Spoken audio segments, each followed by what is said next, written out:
afternoon and welcome to this edition of Border Report Live. My name is Rudy Mideles and I am your host here in Harlingen, Texas in the Rio Grande Valley of deep South Texas. Got a great program lined up for you today. A little later in the newscast, we're going to hear from someone who we actually heard a little bit from earlier in the week, and that is the man whose wife showed up to an immigration court hearing earlier this week in San Diego and was picked up by ICE as soon as she walked out of that court hearing. So we're going to be speaking with him. Our Salvador Rivera, our San Diego correspondent, is going to be leading that conversation in just a few moments, and we'll get to that shortly here. But as always, let's start today by taking a look at what's trending across the border, starting with law enforcement leaders in Charlotte, North Carolina, say a federal immigration crackdown centered around the city appears to have diminished. But a Homeland Security official insists that operation will continue. A DHS spokeswoman says the operation is not over and not ending anytime soon. That comes after both the local sheriff and police departments said the crackdown appeared to be over less than a week after it began. Homeland Security officials say about 370 people have been arrested over the past 5 days since the North Carolina enforcement began. And speaking of the North Carolina immigration crackdown, it's called Charlotte's Web, which is a reference to the beloved 1952 children's book written by E.M. White. His granddaughter, Martha White, is the literary executor of his estate. She is upset with that operation's name. She said, quote, "He believed in the rule of law and due process. He certainly didn't believe in masked men in unmarked cars, raiding people's homes and workplaces without IDs or summons." The Trump administration has given each operation a peculiar name. In Chicago, it was named Operation Midway Blitz. Cornhusker Clink was the crackdown in Nebraska, and the upcoming operation in New Orleans will be called Swamp Sweep. Now, moving on, yesterday we were live. Our San Diego correspondent Salvador Rivera was live from the San Diego federal courthouse because these arrests are happening all over the country. And in Southern California, federal agents are detaining people inside of those immigration buildings, as we were just discussing. And again, our Salvador Rivera has been covering this case extensively over in his area of responsibility for Border Report Live. And I wanted to bring him in now to tell us what he's been seeing. Well, Rudy, a lot of people are upset with what's going on in our federal courthouses, but also in offices of the U.S. Citizenship and Immigration Services offices. People are showing up for appointments to renew their visas, update their resident status, green cards, and then in the process, they are getting detained. And a lot of people are upset over what's going on. Some people feel like we are losing our freedoms, especially our First Amendment. And yesterday in downtown San Diego, a lot of people showed up to show their displeasure with the Trump administration and what has been going on in federal building offices throughout San Diego and in our country. And they got together and staged a protest outside the federal building here in downtown San Diego. I'm gonna have you sit in the back seat while I search. I'm not gonna put handcuffs on you or nothing right here, but you are. This is a whirlpool of trash created by a sit in the back seat while I search. I'm not going to put handcuffs on you or nothing right here, but you are detained. Sorry, having a little bit of a technical difficulty, Salvador, but can you kind of walk us through what you've been seeing over the last day or so out there?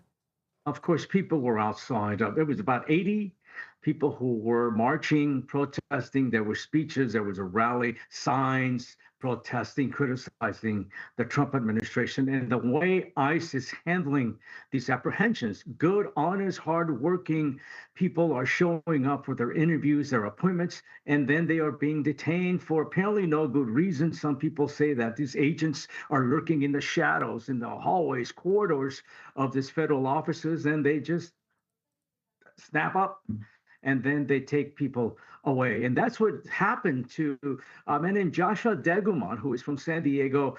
His wife, Hanne, had shown up for her appointment, and then she was apprehended, taken away, and now Joshua's life, her life, have been turned upside down. Joshua, thanks for being with us. Describe this nightmare that you're now involved with. It's unreal. It's hard to describe the fact that my wife was taken from me right in front of me for no good reason. She had an overstay about July of 24, and ICE agents just came into our actual interview process, and detained her and said you're being arrested. And now she's subjected to medical problems because she's type 1 diabetic. She's not getting the proper food. She's not getting the proper medication. She's not getting the proper nutrition. She's not sleeping. She's not getting the proper clothing. It's disgusting, to be honest. And it's a private facility. She's not in a federal facility. It's a Core Civic is a private facility that doesn't have the education to treat people with disabilities like type 1 diabetes. Take us back to when you first met. I'm assuming you guys fell in love and then decided to get married in October of last year. Take us back to that early stages in your relationship and how it evolved into a wedding and then a marriage. It was literally the best day of my life playing volleyball with somebody. She could hit harder than anybody I've ever seen. She loved the way I set the ball. It was just chemistry from the start. We met at my volleyball company, Life's a Beach, and she just was just a joy to be around. Everybody knew her and loved her, and she had just got to San Diego. But she's just a sweet, beautiful singer, songwriter.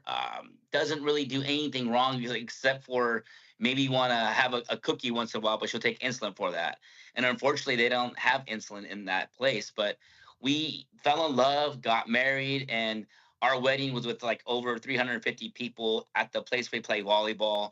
It was beautiful because everybody had their nice outfits on, and then they take their outfits off and they play volleyball afterwards. That's fantastic.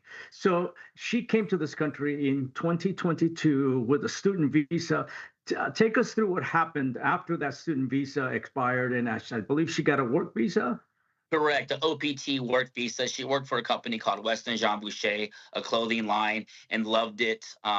He sponsored her to work there under her business degree, and everything was great until that expired. And then she had a slight overstay from July to October when we got married. Usually, those overstays are superseded by the fact that she's married. But during this time, from it coming from they call it top down, they are taking people away that has an overstay past 20, 30, any time. Anytime that you've ever had an overstay on your visa, they are detaining and arresting them.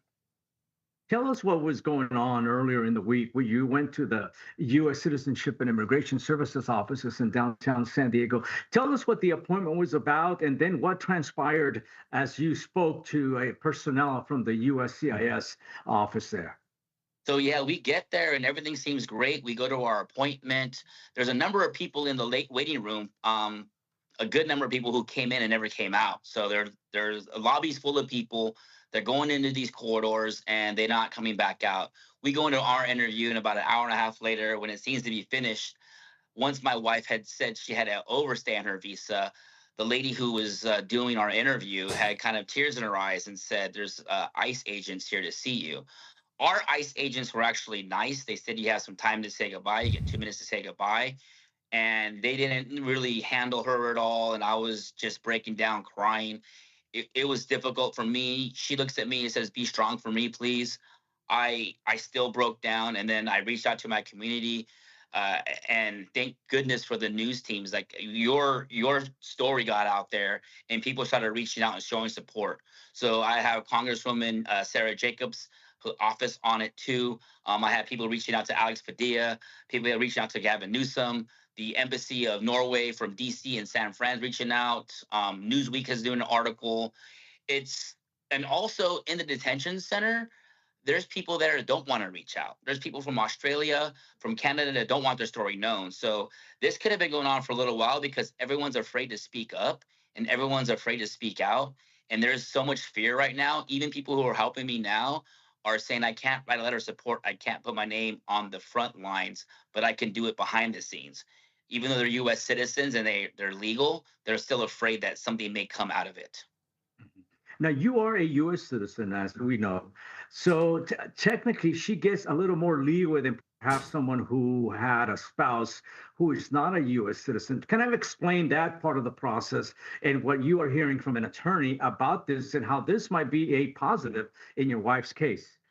Yes, the process is we're in process, right? Her option is to go back to Norway and fly here every time we have a court date.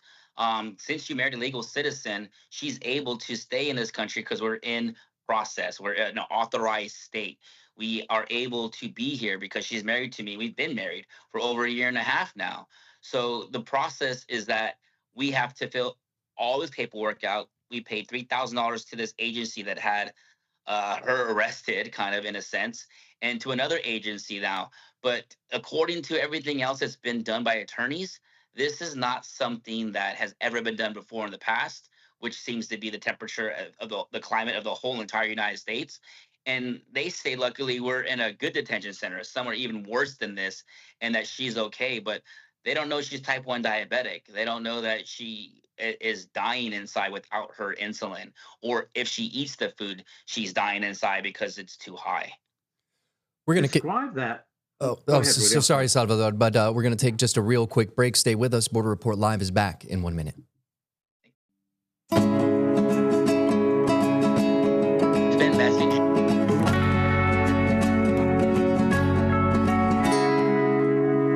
And welcome back to this edition of Border Report Live. Time now to bring in our San Diego correspondent, Salvador Rivera, and his guest for today's program. Joshua, take us back to what happened earlier this week when she was detained and taken away from you. At that moment, what was it like for you, fearing deportation? Maybe you weren't ever going to see her again, knowing her disability or her illness.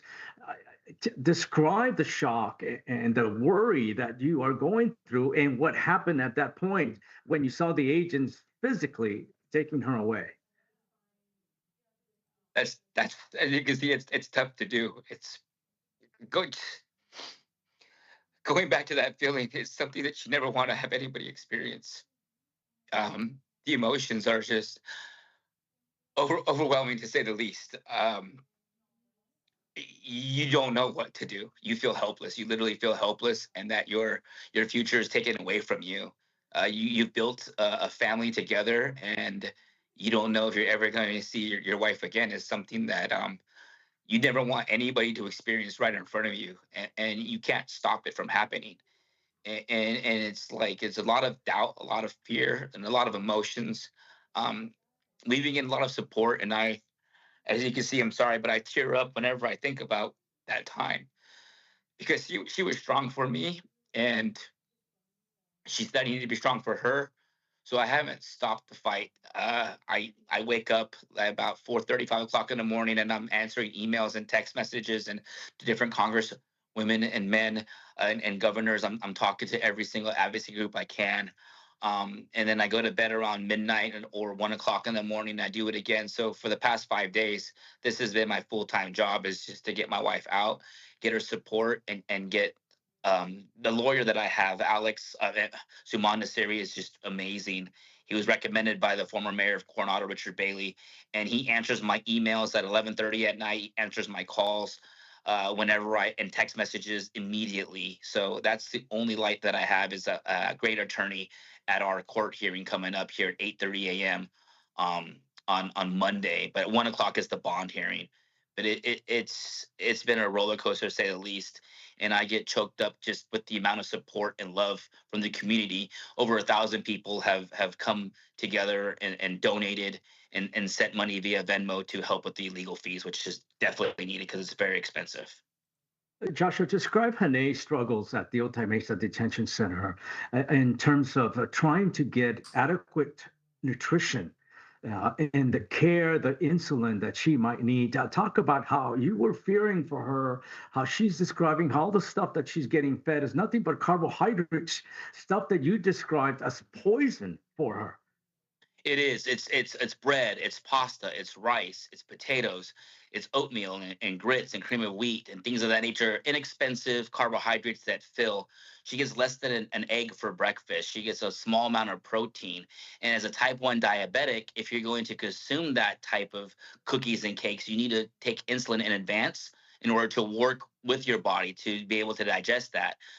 They don't give her insulin in advance. They finally stepped up after a lot of pressure to give her some more, but she didn't eat for 24 hours in fear of actually going to have high blood sugar and go hyperglycemic, or not enough food and she's too low because she's not allowed to bring food back to her place of where she sleeps.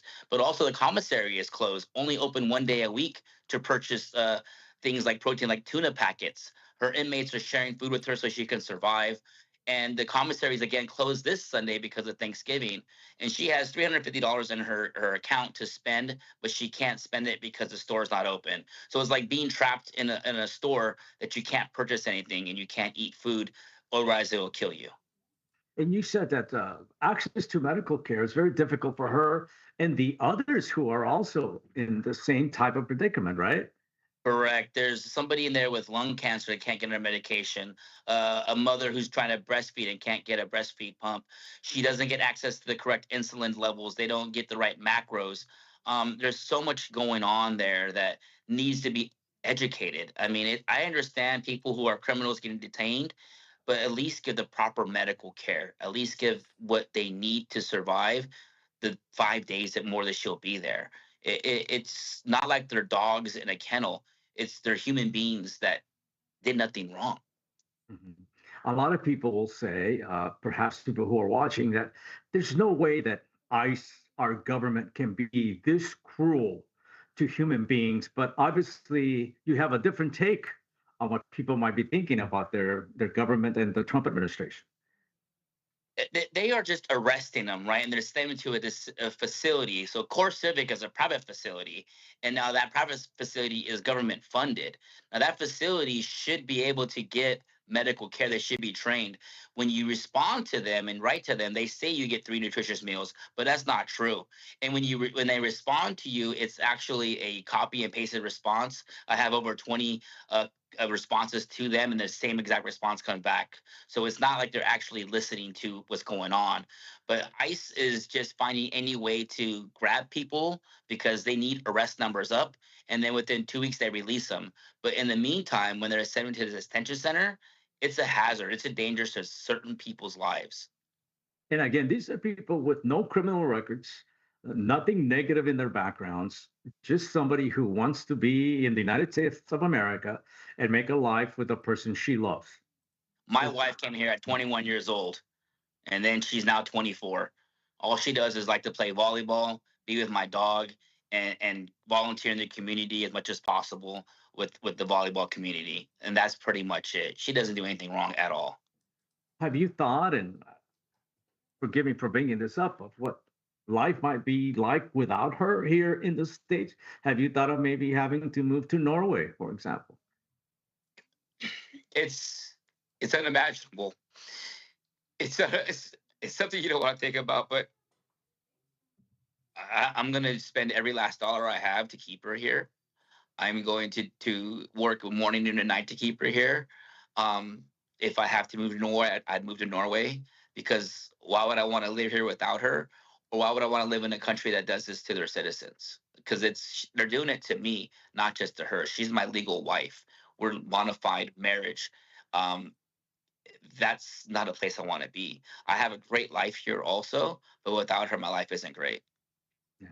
And think about it, they're doing it to so many other people out here. Now, on December 1st, she has a court date. Talk about that and how there's a little optimism, hope that she might get released. Thank God that the December court date was moved up to November 24th now. So there's an 8 a.m. master hearing that my attorney will be present for to decide on the case on to move forward. If we're still going to be here, the next hearing is that same day at 1 p.m. and that's a bond hearing. So there could be a $5,000 bond, a $10,000 bond. She may need to wear an ankle bracelet. I'm not sure. Um, but that hearing is at 1 o'clock, and I'm hoping that with all the support and love, we can get her home that next day. Because if it's the bond hearing at 1, paperwork takes forever. And I get bonded her out. It won't be till Tuesday that she comes home, but that will be in time for Thanksgiving. So that's what the first step that we wanted to do.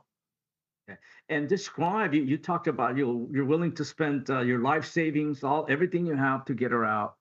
How expensive is this process? I mean, just to get that interview was $3,000 paid to the immigration. Just to get that started was 3,000. Our attorney was hired at $5,000.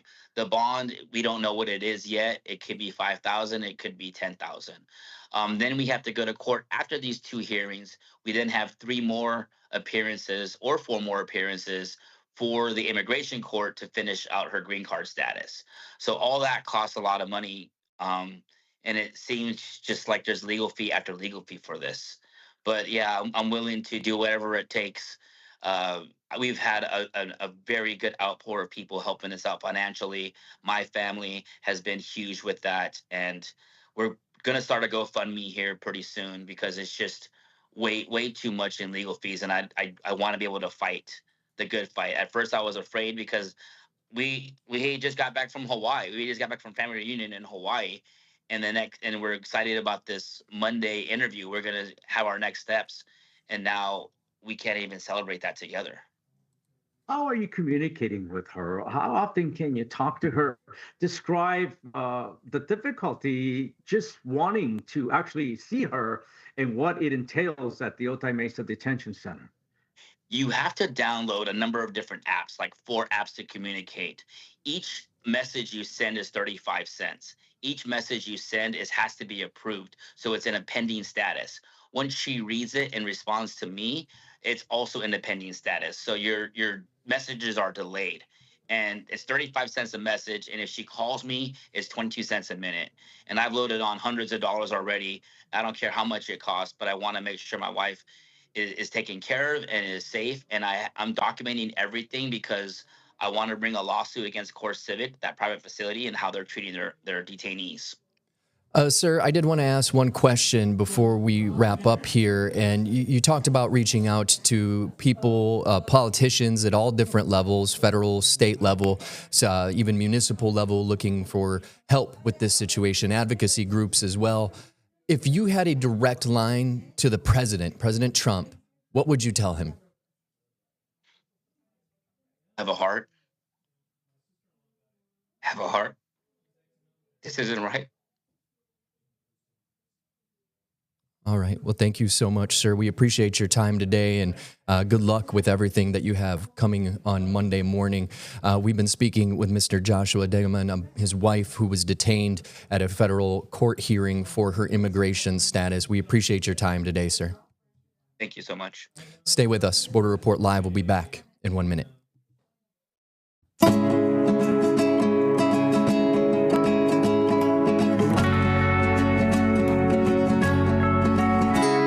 Welcome back to this edition of Border Report Live. We were speaking with Mr. Joshua Daguman just before the break, who his wife was taken after an immigration hearing from a federal courthouse in San Diego. If you missed that conversation, remember that you can always stay informed on the story shaping the U.S.-Mexico border on your commute home, while at the gym, maybe you're taking the dog out for a walk, because Border Report Live now brings you real-time updates, expert insights, and voices from both sides of the border in podcast form. You can find us on Apple Podcasts, the iHeartRadio app, Spotify, and both the audio and visual version of this program on YouTube as well.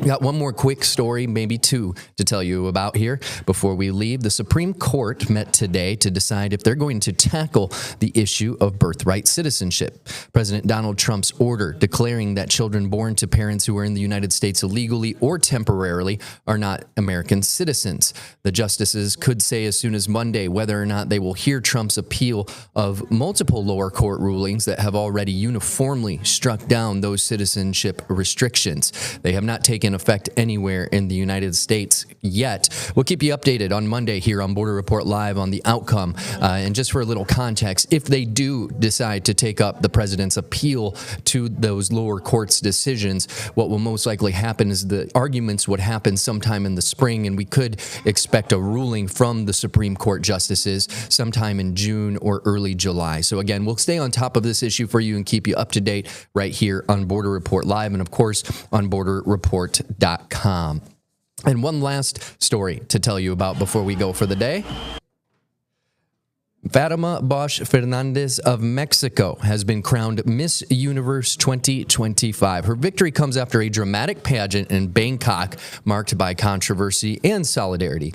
Bosch faced public bullying from a host, leading to a walkout by some competitors. and a tearful apology from the organizer who set it all off. She expressed a desire to change the Miss Universe prototype and praised the pageant as a platform for women's voices.